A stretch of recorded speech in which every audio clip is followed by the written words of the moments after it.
राम प्यारी मंदिर की ड्योढ़ी के बाहर एक जगह बैठी मेरा इंतज़ार कर रही थी। मुझे देखकर उठ खड़ी हुई और बड़े हमदर्दाना अंदाज में बोली, बाबू, मैंने तुम्हें बड़ी तकलीफ़ दी है। सोच रही हूँ कि तुम मुझे सिर्फ लारी में चढ़ा दो, आगे मैं अकेली चली जाऊँगी। लेकिन मेरी अक्ल उस वक्त मुझे जवाब दे चुकी थी। औरत के हुस्न ने बड़े बड़े फरहादों, रांझों और मजनुओं को दीवाना बना दिया था। मैं तो इनके मुकाबले में कुछ भी नहीं था। मुझे लगता था कि अगर मैं उस औरत से जुदा हो गया तो मेरी ज़िंदगी में एक ऐसा खला पैदा हो जाएगा जो कभी पुर नहीं हो सकेगा।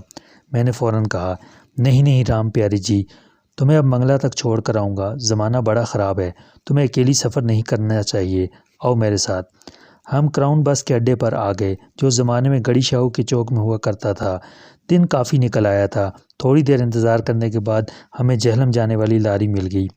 राम प्यारी को मैंने खिड़की के पास बैठाया और ख़ुद उसके साथ बैठ गया। जब से ये लड़की मिली थी, उसके जिस्म से मुसलसल एक बड़ी धीमी और ख्वाबों की दुनिया में ले जाने वाली खुशबू आ रही थी। अब जब वो लारी में बिल्कुल मेरे साथ लगकर बैठी तो मुझे उसके जिस्म से इस तरह का सेंक यानी हरारत से निकलकर मेरे जिस्म से टकराती हुई महसूस हुई, जैसे उसे बुखार चढ़ा हुआ हो। उसके बदन की हरारत बराबर खारिज होकर मेरे जिस्म में दाखिल हो रही थी। मैंने उससे पूछ ही लिया, तुम्हारा बदन बड़ा गर्म है, तुम्हें बुखार तो नहीं है? राम प्यारी ने मुस्कुराती हुई तिलिस्मी निगाहों से मेरी तरफ देखा और मेरे हाथ पर अपना गर्म हाथ रखते हुए कहा, मैं बिल्कुल ठीक हूँ बाबू। लारी जहलम की तरफ चल पड़ी। राम प्यारी का गर्म जिस्म मेरे जिस्म के बिल्कुल साथ लगा हुआ था। रास्ते में एक दो बार मुझे महसूस हुआ कि राम प्यारी अपने जिस्म का बोझ मुझ पर लाद रही है। बजाय इसके कि मैं अकल से काम लेते हुए सोचता कि ये कोई गलत औरत ना हो, मैं उल्टा उसके जिस्म के दबाव और हरारत से लुत्फ़अंदोज़ होने लगा। उसमें मेरा कसूर भी कोई नहीं था। मैं नौजवान था, सेहतमंद था, खुश शक्ल भी था। रगों में जवानी का खून बड़े ज़ोर से गर्दिश कर रहा था। मेरे साथ एक खूबसूरत लड़की मेरे जिस्म के साथ जिस्म लगा कर बैठी हुई थी।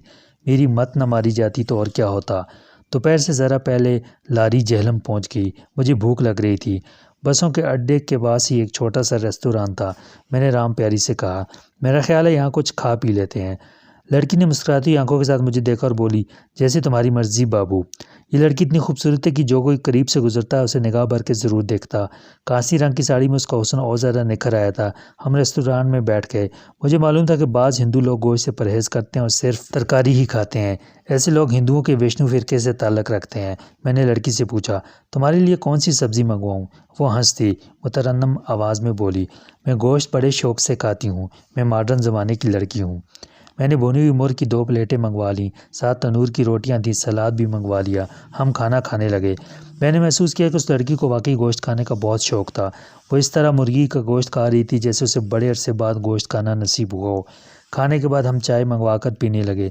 मैंने लड़की से पूछा, मैं हैरान हूँ, तुम बनारस से अकेली कैसे लाहौर आ गई? उसने कहा, लाहौर तक मेरे साथ एक औरत भी आई थी, मगर उससे आगे सिंध जाना था। तुम्हारे माता पिता बनारस ही में रहते हैं क्या? मेरे माता पिता स्वर्गवास हो चुके हैं, उसने कहा, यानी उसके माँ बाप वफ़ात पा चुके थे। कहने लगी, मैं लड़कियों के हॉस्टल में रहती हूँ। मेरी एक मासी भी बनारस में रहती है, मगर मैं अकेली रहना चाहती थी। मैंने कहा, तुमने मुझसे नहीं पूछा कि मैं कौन हूँ, हिंदू हूँ या मुसलमान हूँ, शादीशुदा हूँ या शादीशुदा नहीं हूँ। तुमने तो मुझसे मेरा नाम भी नहीं पूछा। राम प्यारी ने मुस्कुराते हुए कहा, इससे क्या फ़र्क पड़ता है बाबू। मैं मंदिर के बाहर इसलिए खड़ी थी कि जो आदमी मुझे अच्छा लगेगा उससे अंग्रेज़ी में लिखा हुआ पता पढ़वा लूँगी। मैंने कहा, तुम इतनी मॉडर्न लड़की हो, लेकिन ताज्जुब है कि तुम अंग्रेज़ी नहीं पढ़ सकती। लड़की कहने लगी, मेरा घराना ब्राह्मणों की ऊंची ज़ात का घराना है। हमें सिर्फ हिंदी और संस्कृत पढ़ाई जाती है, वो भी घर पर ही पढ़ाई जाती है। मैं खामोशी से चाय पीने लगा। लड़की ने पूछा, मैंने तुम्हें अपना नाम बता दिया, तुमने मुझे अपना नाम नहीं बताया। मैंने कहा, मेरा नाम सलीम है। ज़ाहिर है मैं मुसलमान हूँ, अकबरी मंडी में गले का कारोबार करता हूँ। लड़की ने चाय की प्याली मेज़ पर रख दी और मेरे हाथ पर अपना गर्म हाथ रखते हुए बड़े जज्बाती अंदाज में कहा, सलीम बाबू, तुम मुझे बड़े अच्छे लगते हो। मुझे ऐसे महसूस होता है कि हम पहले जन्म में ही एक दूसरे से मिल चुके हैं। मैंने कहा, मैं मरने के बाद दोबारा जन्म लेकर दुनिया में आने का कायल नहीं हूँ। लड़की ने आँख भर कर कहा, कोई भी मुसलमान पुनर्जन्म का कायल नहीं है, लेकिन मैं इसे मानती हूँ। अवरगोन का पुनर्जन्म हमारे हिंदू मज़हब का अटूट अंग है। मेरे दिमाग में उस लड़की राम प्यारी का एक ही जुमला बार बार गूंज रहा था, सलीम बाबू मुझे बड़े अच्छे लगते हो, सलीम बाबू तुम मुझे बड़े अच्छे लगते हो। ये वो जुमला था जिस तक मेरे कान नाशना थे, जिसे सुनने के लिए मेरे कान तरस गए थे। मैंने राम प्यारी की तरफ ज़रा सा झुकते हुए कहा, तुम भी मुझे बड़ी अच्छी लगती हो राम प्यारी। राम प्यारी ने अपना एक हाथ अभी तक मेरे हाथ के ऊपर रखा हुआ था। मुझे उसके जिस्म की हरारत अपने जिस्म में दाखिल होती महसूस हो रही थी। उसने मेरे हाथ को ज़रा सा दबाया और बोली, कहीं इसका नाम प्रेम तो नहीं है सलीम बाबू? हाँ, मेरे मुंह से बेख्तियार निकल गया। हाँ राम प्यारी, इसे प्रेम ही कहते हैं। ये पहली नज़र का प्रेम है। राम प्यारी मुझसे ज़्यादा जज्बाती हो रही थी। उसने सर दबा कर पूछा, तुम मुझसे प्रेम करते हो ना? मैं उससे ज़्यादा जज्बाती हो रहा था। अकल का थोड़ा सा दामन जो मेरे हाथ में रह गया था, अब वो भी हाथ से छूट गया था। मैंने अपना हाथ राम प्यारी के हाथ के नीचे से खींचकर उसके हाथ को थाम लिया और कहा, मुझे तो तुमसे उसी वक्त प्रेम हो गया था जब मैंने तुम्हें मंदिर के बाहर पहली मर्तबा देखा था। एक बात की वजाहत यहाँ मैं ज़रूरी समझता हूँ। वो अंग्रेज़ों की हुकूमत का ज़माना था और बड़ी आज़ादी हुआ करती थी। औरत मर्द एक दूसरे के हाथ में हाथ डालकर बाज़ारों में चलते थे और इसे बिल्कुल मायूब नहीं समझा जाता था। चनाचा जब मैंने राम प्यारी का हाथ अपने हाथ में ले रखा था तो रेस्तरान में बैठे हुए लोगों में से किसी ने हमारी तरफ हैरानी से नहीं देखा था। राम प्यारी ने अपना हाथ आहिस्ता से खींच लिया और उदास लहजे में बोली, इस प्रेम का कोई फ़ायदा नहीं सलीम बाबू। तुम मुझे मंगला में छोड़कर लाहौर चले जाओगे, मैं मंगला देवी के मंदिर की यात्रा करके बनारस वापस चली जाऊंगी। फिर न जाने हमारी मुलाकात हो या न हो। उस वक्त मुझे मोहब्बत भरे जज्बात का सैलाब बहाई ले जा रहा था। मैंने मोहब्बत के समंदर में छलांग लगा दी थी और मेरी अकल दूर खड़ी मेरा तमाशा देख रही थी। मैंने कहा, राम प्यारी, ये मोहब्बतों के मिलाप है। तुम कहाँ पर पैदा हुई, मैं कहाँ पैदा हुआ। कितने फासले थे हमारे दरमियान, कितने फासले अब भी हमारे दरमियान हैं, लेकिन तकदीर हमें खींचकर एक दूसरे के करीब ले आई है। राम प्यारी ठंडा सांस लेकर बोली, सलीम बाबू, कहीं ऐसा ना हो कि हमें आज के बाद दोबारा हमेशा हमेशा के लिए एक दूसरे से जुदा हो जाएं। मैं तो मोहब्बत के अंधे जज्बाती कुएं में उतर चुका था। मैं राम प्यारी से ज़्यादा जज्बाती हो रहा था। मैंने कहा, ऐसा नहीं होगा राम प्यारी, दुनिया ख्वाह कुछ कहे, हम अब कभी एक दूसरे से जुदा नहीं होंगे। राम प्यारी का हसीन चेहरा मोहब्बत भरे जज्बात से कमल फूल की तरह खिल उठा। कहने लगी, तो फिर तुम मुझसे वादा करो कि तुम मेरे साथ बनारस जाओगे। वहाँ मेरी क्रिश्चियन सहेली का घर है। वो बड़े आज़ाद ख्याल लोग हैं। मैं अपने हॉस्टल से वहाँ तुम्हें मिलने आया करूँगी। हम वहाँ जितनी देर चाहें वहाँ बैठकर बातें करेंगे। मैं वहाँ तुम्हें हिंदू ज़ाहिर करूँगी और अपनी सहेली को बता दूँगी कि हम बहुत जल्द एक दूसरे से शादी करने वाले हैं। क्या तुम मेरे साथ बनारस चलोगे? बेशक 10-15 दिन के लिए चलो सलीम बाबू, ये 10-15 दिन मेरे जीवन के, मेरी ज़िंदगी के बड़े यादगार दिन होंगे। मैं अपनी सारी ज़िंदगी उन खूबसूरत दिनों की याद में गुजार लूँगी। मैं खुद राम प्यारी से अलग नहीं होना चाहता था। मैंने कहा, ये तो बनारस शहर है, अगर अपने साथ मुझे दोज़ख में भी ले जाओगी तो मैं इनकार नहीं करूँगा। उस लड़की की मोहब्बत भी अब खुलकर सामने आ गई थी। उसने मोहब्बत से छलकते हुए लहजे में कहा, सलीम बाबू, अब मुझे मंगला देवी के मंदिर की यात्रा की ज़रूरत नहीं रही। मेरी प्रेम यात्रा पूरी हो गई है। हम यहीं से वापस लाहौर जाएंगे और लाहौर से बनारस चले जाएंगे। क्या तुम मेरे साथ जा सकोगे? तुम्हें कोई एतराज़ तो नहीं है? मैंने उससे बढ़कर जज्बाती होकर कहा, मोहब्बत मुझे आवाज़ दे और मैं उसकी तरफ ना बढ़ूँ, मैं ऐसी बेवकूफ़ी कभी नहीं कर सकता। अब जो होगा देखा जाएगा। मैं तुम्हारा हूँ, तुम मेरी हो। मैं तुम्हारे साथ बनारस ज़रूर जाऊँगा। मैंने खाने वगैरह का बिल अदा किया। थोड़ी देर बाद हमें लाहौर जाने वाली लारी मिल गई। हम उसमें सवार होकर लाहौर की तरफ रवाना हो गए। लाहौर पहुँचते पहुँचते हमें शाम हो गई। मैं राम प्यारी को अपने घर नहीं ले जा सकता था। राम प्यारी अपने साथ एक अटैची केस लाई थी जो उसने दरियाए रावी के ज़ख़ीरे वाले मंदिर में रखा हुआ था। हम तांगे में बैठकर मंदिर में गए और अटैची केस वहाँ से उठा के ले आए। रुपये पैसे की मेरे पास कोई कमी नहीं थी। मैंने राम प्यारी से कहा, यहाँ लाहौर में एक बड़ा पुरसकून और अच्छा होटल है। उस होटल का मालिक अंग्रेज़ है। मैं तुम्हें वहाँ एक कमरा लिए देता हूँ। तुम आज की रात वहाँ क़याम करो। इस दौरान मैं भी दुकान का काम किसी के सुपुर्द कर दूँ। हम कल बनारस रवाना हो जाएंगे। राम प्यारी तांगे में बिल्कुल मेरे साथ लगकर बैठी हुई थी। उसके बदन से निकलती हुई हरारत अब मुझे एक नई क़ुव्वत और तवानाई अता कर रही थी। कहने लगी, अब तुम मेरे स्वामी हो। तुम जैसा कहोगे वैसा ही करूँगी। जिस हाल में रखोगे उस हाल में रहूँगी। जुमलों ने मुझ पर एक नशा सा तारी कर दिया। मैं तांगा लेकर नीडो होटल में चला गया। क्या मैं पाकिस्तान से पहले नीडो होटल लाहौर में जगह पर हुआ करता था जहाँ अब अवारी होटल है। ये लाहौर स्टेशन के सामने वाले बरगंजा होटल के बाद लाहौर का उस ज़माने में सबसे महंगा होटल था। लेकिन उन दिनों होटलों की साख बड़ी अच्छी थी। कुछ रुपए मेरे पास ही थे। मैंने नीडोज होटल का एक कमरा किराए पर ले लिया। राम प्यारी को होटल में बिठाया। खुद अकबरी मंडी अपनी दुकान पर आ गया। दुकान अभी खुली थी। मेरा दोस्त खालिद और दोनों मुलाजिम दुकान पर ही थे।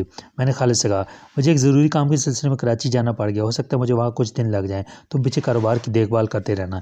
खालिद कहने लगा, असल बात क्या है मुझे बताओ। तुम आज भी दुकान पर नहीं आए, दिन भर गायब रहे हो। मैंने कहा, ऐसी परेशान होने वाली कोई बात नहीं है। मैंने बता दिया ना कि कारोबारी सिलसिले में जा रहा हूँ। खालिद ने उसके बाद कोई सवाल न किया, खामोश रहा। वहाँ से मैं सीधा अपने घर गया जो दुकान से ज़्यादा दूर नहीं थी। मैंने नहा धोकर कपड़े तब्दील किए। एक अटैची केस में कुछ कपड़े और दूसरा ज़रूरी सामान रखा। मकान को ताला लगा दिया और तांगे में बैठकर नीडोज होटल आ गया। उस वक्त रात हो चुकी थी। राम प्यारी ने कमरे को अंदर से कुंडी लगा रखी थी। मैंने आहिस्ता से दस्तक दी। उसने पूछा, कौन है? मैंने कहा, मैं हूँ सलीम। उसने दरवाज़ा खोल दिया। मैं अंदर दाखिल हुआ तो वो बेख्तियार मुझसे लिपट गई और सहमी आवाज़ में बोली, मेरे स्वामी मुझे इस तरह अकेली छोड़कर ना जाया करो, तुम्हारे बगैर मुझे डर लगता है। राम प्यारी का जिस्म गर्म हो रहा था। उसके जिस्म से निकलती हरारत को मैंने उसी वक्त महसूस कर लिया था जब वो पहली बार मेरे करीब हुई थी। मैंने उसे प्यार करके कहा, मैं तो तुमसे थोड़ी देर के लिए अलग हुआ था, ये देखो मैं अटैची केस लेने गया था, अब मैं तुम्हारे साथ ही रहूँगा। राम प्यारी ने मेरे गले में बाहें डाल रखी थी, कहने लगी, वचन दो कि तुम मुझे छोड़कर कभी नहीं जाओगे। उस वक्त मेरे दिमाग पर मोहब्बत का जिन सवार था और फिर वचन देने यानी वादा करने में कोई कबाहत भी नहीं थी। मैंने कहा, मैं वचन देता हूँ राम प्यारी कि तुमसे कभी अलग नहीं होऊंगा। वो दीवाना वार मुझसे चिमट गई। नौजवान लड़की थी, ऐसा मुतनासिब जिस्म और जिस्म के दिलकश खतूत जो राम प्यारी के थे मैंने कभी किसी औरत के नहीं देखे थे। ऐसा लगता था कि बनाने वाले ने उसे बड़ी मेहनत और मोहब्बत से बनाया है। दरवाजे पर दस्तक हुई। मैंने जल्दी से राम प्यारी को अलग कर दिया। वो अपनी साड़ी ठीक करती हुई सोफे पर बैठ के मैंने दरवाज़ा खोल दिया। होटल के बेरे ने अंदर आकर पूछा, साहब खाना किस वक्त खाएंगे? मैंने कहा, 1 घंटे तक ले आओ। Okay sir. बेरा चला गया। मैं राम प्यारी के साथ वहीं सोफे पर बैठ गया। मैं दुकान की तिजोरी में से 5,000 के करीब करेंसी नोट निकाल कर ले आया था, जिनमें से आधे मेरी जैकेट की जेब में थे, बाकी मैंने अटैची केस में रखे हुए थे। मैंने राम प्यारी से कहा, अगर तुमने अपने लिए कोई साड़ी वगैरह या कोई दूसरी चीज़ खरीदनी हो तो मेरे साथ अनारकली चलो, दुकानें अभी खुली हुई हैं। राम प्यारी ने मेरी कमर के गिर्द बाजू हमायल करके अपना सर मेरे कंधे के साथ लगा दिया और बोली, मुझे तुम्हारे सिवा कुछ नहीं चाहिए मेरे स्वामी। अयाम शबाब में नहीं, किसी भी उम्र में कोई औरत अगर मर्द से ये कह दे कि मैं तुम पर जान देती हूँ, तुम्हारे सिवा मुझे दुनिया की किसी चीज़ की हाजत नहीं है, तो उसका दिमाग भी ज़रूर ख़राब हो जाता है और वो ख्याली जन्नत की फ़िज़ाओं में परवाज़ करने लगता है। जवानी में तो वो किसी खूबसूरत लड़की से इस किस्म का इज़हार मोहब्बत सुनकर इतनी बुलंद परवाज़ से उड़ने लगता है कि किसी के हाथ नहीं आता। मैंने कमरा मिस्टर एंड मिसेस सलीम के नाम पर लिया था और एड्रेस मुल्तान का लिखवाया था, जो कि फ़र्जी एड्रेस था। खाना आ गया। राम प्यारी ने ख़ास तौर पर भुना हुआ गोश्त और कबाब रग़बत से खाए। मैंने जहलम के रेस्तरान में भी उसे इतनी रग़बत और शौक़ से गोश्त खाता देखकर हैरान ज़रूर हुआ था कि ये लड़की हिंदू होते हुए इतने शौक़ से गोश्त खा रही है कि इतने शौक़ से कोई मुसलमान मर्द भी नहीं खाता। मोहब्बत ने मेरी सोचने समझने की क़ुव्वत को एक ऐसा इंजेक्शन लगा दिया हुआ था कि मैं राम प्यारी के ख़िलाफ़ कुछ सोच ही नहीं सकता था। ज़्यादा से ज़्यादा यही ख्याल है कि हो सकता है राम प्यारी के फ़िरके के लोग गोश्त शौक़ से खाते हों। खाना खाने के बाद हमने काफ़ी मंगवा कर पी, कुछ देर प्यार और मोहब्बत की बातें करते रहे। जब रात गहरी होने लगी तो राम प्यारी ने मेरे पहलू से उठते हुए कहा, मैं रात को स्नान करके सोती हूँ, तुम भी स्नान कर लेना। स्नान का मतलब गुस्ल करना होता है। मैं कभी रात को नहा कर नहीं सोया था, लेकिन राम प्यारी ने कहा तो मैंने कहा मैं भी स्नान कर लूँगा। वो मेरी तरफ देखकर मुस्कुराई, फिर अपने अटैची केस में से उसने शब ख्वाबी का रेशमी पजामा और रेशमी कमीज़ निकाली और मुस्कुराती बाथरूम में चली गई। मैं सोफे पर बैठा लाहौर से शाया होने वाला अंग्रेज़ी का अखबार ट्रिब्यून पढ़ता रहा। वो नहा कर गुस्लखाने से निकली तो उसने शब ख्वाबी का रेशमी लिबास पहन रखा था। बाल गोले थे जिन्हें वो तौलिए से खुश कर रही थी। कहने लगी, जाओ स्वामी जी, अब तुम स्नान कर लो। मैंने भी अपना अटैची केस में से रात को पहनने वाला कुर्ता पजामा निकाला और बाथरूम में घुस गया। उस ज़माने में आदमियों में शलवार पहनने का अभी इतना रवाज नहीं हुआ था। लोग ज़्यादातर गर्मियों में कुर्ता और ज़रा चौड़ी मोहरी वाला लट्ठे का पजामा ही पहनते थे। कुर्ता बगैर कॉलर के होता था। मैं नहाने के बाद बाहर निकला तो राम प्यारी शब ख्वाबी के रेशमी लिबास में मलबूस अपने बालों में कंघी फेर रही थी। उसने कोई बड़ा ही तिलिस्मी परफ्यूम लगा रखा था। कमरा उस परफ्यूम की धीमी धीमी खुशबू से महक रहा था। मैं उसके पास बैठ गया। मैंने उससे पूछा, ये कौन सी खुशबू तुमने लगाई है? ये इवनिंग इन पेरिस तो नहीं लगती? उस ज़माने में सबसे मशहूर परफ्यूम इवनिंग इन पेरिस ही हुआ करती थी। राम प्यारी ने कहा, ये मेरी एक सहेली ने अमेरिका से मुझे भेजी थी। सिंगार मेज़ पर इसकी शीशी पड़ी है, तुम भी जाकर लगा लो। मैं उठकर सिंगार मेज़ के पास गया। वहाँ क्रीम और पाउडर की शीशियों के अलावा गहरी सब्ज़ रंग की छोटी सी गोल शीशी पड़ी थी, जिसके बाहर हवा में उड़ती हुई किसी परी की तस्वीर बनी हुई थी। मैंने उसका ढक्कन खोलकर सूंघा। बड़ी गहरी और पुरस्कार खुशबू थी। मैंने थोड़ी सी खुशबू लगा ली और वापस आकर सोफे पर राम प्यारी के साथ बैठ गया। मेज़ पर एक प्लेट में संतरे और 2-4 सेब पड़े थे। छुरी भी साथ ही पड़ी थी। मैंने कहा, सेब खाने को जी चाहता है, और मैंने छुरी से सेब छीलकर उसे काटा तो छुरी मेरी उंगली पर लग गई। एक हल्का सा कट लग गया और वहाँ से खून बहने लगा। राम प्यारी ने है भगवान कहकर उंगली पकड़कर मुंह में डाली और खून चूस दिया। मैंने कहा, कोई बात नहीं मेरी जान, ज़रा सा ज़ख्म हुआ है, अपने आप ठीक हो जाएगा। मगर राम प्यारी बराबर मेरी उंगली मुंह में डाले खून चूस रही थी। आखिर मैंने उंगली बाहर खींच ली। राम प्यारी ने कहा, मेरे स्वामी, तुम्हारी जगह मुझे जख्म लग जाता, मैं तुम्हारा खून बहते नहीं देख सकती। और उसकी आंखों में आंसू आ गए। मैंने जल्दी से उसे अपने साथ लगा ली और कहा, इसमें रोने की भला क्या बात है? नहीं नहीं मेरे स्वामी, तुम्हारी ज़रा सी भी तकलीफ़ नहीं देख सकती। मेरी उंगली पर जहाँ छुरी लगी थी, फिर थोड़ा सा खून उभर आया था। राम प्यारी ने जल्दी से मेरी उंगली दोबारा मुँह में डाली और खून चूस दिया। इस दफ़ा मैंने अपना सफ़ेद रुमाल थोड़ा सा फाड़ कर उंगली पर पट्टी बनाकर बांध दिया। राम प्यारी ने अपनी बाहें मेरे गले में डाल दी और आंसुओं से भीगी आवाज़ में कहा, स्वामी, अब मैं तुम्हें कभी सेब नहीं काटने दूंगी। मैंने उसे प्यार करते हुए कहा, अच्छा, अब मैं कभी सेब नहीं काटूंगा। फिर उसने मेरी तरफ बड़ी अकीदत भरी नज़रों से देखते हुए कहा, स्वामी, तुम्हें पहली बार देखकर मुझे यही ख्याल आया था कि तुम आकाश की कोई मखलूक हो। जानते हो, तुम्हारे खून का जायका मीठा है। हमारे वेदों में लिखा है कि मीठा खून सिर्फ देवताओं का होता है। तुम भी देवता हो जो इंसानों की भलाई की खातिर इंसानी रूप में दुनिया में ज़ाहिर हो गया है और देर तक इसी किस्म की मोहब्बत और अकीदत भरी बारिश करती रही। जब कमरे में लगे हुए वॉल क्लॉक ने रात का 1 बजाया तो मैंने कहा, राम प्यारी, जाओ तुम पलंग पर सो जाओ, मुझे भी नींद आ रही है, मैं यहाँ सोफे पर सो जाऊंगा। राम प्यारी तो कानों को हाथ लगाने लगी। तुम देवता समान हो स्वामी, ये कैसे हो सकता है मैं पलंग पर सोऊं, तुम यहाँ सोफे पर लेट कर रात गुजारो। नहीं नहीं, मुझसे यह महापाप नहीं होगा। तुम पलंग पर सोओगे, मैं तुम्हारे कदमों में बैठकर सारी रात तुम्हारे पाँव दबाऊंगी। और उसने ऐसा ही किया। मुझे उठाकर ज़बरदस्ती पलंग पर लेटाकर मेरे ऊपर पतला सा रेशमी कपड़ा डाल दिया। खुद पलंग की पायंती की तरफ बैठ के मेरे पाँव दबाने लगी। मैंने उसे बेहतरा मना किया, पाँव भी खींचे, उसे समझाया कि अगर तुम मेरे पाँव दबाती रहोगी तो मुझे नींद नहीं आएगी, मगर उसने मेरी एक ना सुनी और पाँव दबाती रही। मैं पहले से जेलम से लाहौर के सफ़र का थका हुआ था, मुझ पर गमनुदगी तारी हो रही थी। राम प्यारी जिस मोहब्बत और नरमी से मेरे पैर दबा रही थी, उससे मुझे बड़ा सुकून मिल रहा था। मैं वाकई सो गया, मुझे कुछ होश ना रहा। ख्वाब में क्या देखता हूँ कि मैं खूबसूरत महल के बागीचे में से गुजर रहा हूँ। रंग बिरंग के फूल खिल रहे हैं। एक सुर्ख फूल तोड़ने के लिए हाथ आगे करता हूँ तो अचानक झाड़ियों में से एक काली स्याह मोटी ताज़ी बिल्ली उछलकर मेरी उंगली अपने मुंह में दबोच कर चबाने लगती है। मैं चीख मारकर हाथ खींचता हूँ और मेरी आंख खुल जाती है।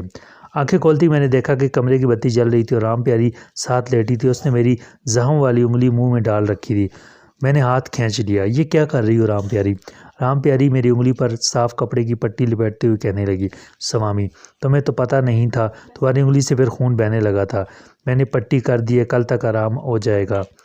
मेरे दिल में कोई दूसरा ख्याल न आया। मैं यही सोचने लगा कि ये लड़की मुझसे प्यार करती है। काश ये मुसलमान होती तो मैं इससे शादी कर लेता। उसके बाद वो मेरे साथ ही लेट गई। सुबह उठा तो राम प्यारी पहले से नई साड़ी पहनकर सोफे पर बैठी अखबार पढ़ रही थी। मुझे देखकर उसने अखबार परे रखती और जल्दी से पलंग पर आकर मेरे आगे दोनों हाथ बांधकर सर झुकाकर प्रणाम किया और मेरा माथा चूम लिया। कहने लगी, स्वामी, मुँह हाथ धो लो। मैं उठकर बाथरूम चला गया। मुँह धोने के लिए मैंने उंगली पर से पट्टी खोली तो ये देखकर हैरान रह गया कि मेरी उंगली पर जख्म का मामूली सा निशान भी बाकी नहीं था। मैं देर तक उंगली को उलट पलट कर गौर से देखता रहा। उंगली इस तरह साफ थी जैसे उस पर कभी जख्म लगा ही नहीं था। मैंने बाहर आकर राम प्यारी को अपनी उंगली दिखाई और कहा, देखो राम प्यारी, तुम्हारे सामने मेरी उंगली छुरी से कट गई थी। तुमने खून भी चूस लिया था और पट्टी भी बांध दी थी, मगर उंगली पर कोई जख्म का निशान नहीं है। राम प्यारी ने बड़ी मोहब्बत से मेरा हाथ अपने हाथों में लेकर उंगली को देखा और हाथ बांध कर सर झुका दिया और बोली, महाराज, आप वाकई अंदर लोग के देवता हैं। वेदों में साफ लिखा है कि देवताओं को अगर कोई जख्म लग जाए तो जिस्म पर उसका निशान नहीं बढ़ता। मेरा इस किस्म की बातों पर बिल्कुल यकीन नहीं था। मैं किसी देवता वगैरह को नहीं मानता था, लेकिन इस बात पर हैरान ज़रूर था कि उंगली पर जख्म का निशान कैसे गायब हो गया। फिर ये सोचकर अपने आप को मुतमिन कर लिया कि मामूली सा कट लगा था, हो सकता है रातों रात निशान गायब हो गया हो। नाश्ता करने के बाद मैंने रेलवे इंक्वायरी ऑफिस में फ़ोन किया और पूछा कि बनारस किस वक्त और कौन सी गाड़ी जाती है। मालूम हुआ कि शाम के 7:15 पर हावड़ा एक्सप्रेस जाती है। वो बनारस से होकर गुजरती है। मैंने टेलीफोन पर ही रेलवे बुकिंग ऑफिस फ़ोन करके लाहौर से बनारस तक की 2 सेकंड क्लास की सीटें बुक करवा ली। दिन भर मैं राम प्यारी को लाहौर की सैर करवाता रहा। चिड़ियाघर तो हमारे होटल के बिल्कुल सामने ही था। उसके अलावा से शाही किला दिखाया, जहांगीर का मकबरा भी दिखाया और अजाब घर की सैर भी करवाई। दोपहर का खाना हमने बाहर ही खाया। तीसरे पैर हम होटल वापस आए। होटल का बिल वगैरह अदा करने के बाद 6:20-25 पर हम रेलवे स्टेशन की तरफ चल पड़े। हावड़ा एक्सप्रेस कलकत्ता से पेशावर और पेशावर से कलकत्ता तक चला करती थी। बड़ी तेज़ रफ्तार ट्रेन थी और उसके डब्बे सब्ज़ और सुर्ख रंग के होते थे। ट्रेन ठीक वक्त पर आ गई। हमारी सीटें बुक थी। उस ट्रेन में भी थर्ड क्लास नहीं होती थी। हमारे पास कोई सामान वगैरह नहीं था। एक छोटा सा अटैची केस मेरे हाथ में था और एक छोटा सा अटैची केस राम प्यारी ने उठा रखा था। हम सेकंड क्लास के डब्बे में आ गए। 4 आदमियों वाला डिब्बा था। पहले से एक सिख मियाँ बीवी डिब्बे में बैठे हुए थे। ट्रेन कुछ देर लाहौर के रेलवे स्टेशन पर रुकने के बाद चल पड़ी। जिन लोगों ने उस ज़माने में हावड़ा एक्सप्रेस और फ्रंटियर मेल में सफ़र किया हुआ है वो जानते होंगे कि ये दोनों गाड़ियाँ बड़ी तेज़ रफ्तार गाड़ियाँ थीं और बड़े स्टेशन से निकलती स्पीड पकड़ लेती थी और जब स्टेशन पर रोके बगैर रन थ्रू निकल जाती थी तो और पूरी रफ्तार के साथ रेलवे लाइन बदलते हुए कांटों पर से गुजरती थी तो ज़बरदस्त शोर उठता था और ट्रेन दाएँ बाएँ ज़ोर से हिलने लगती थी। बहरहाल हम लाहौर से बनारस पहुँच गए।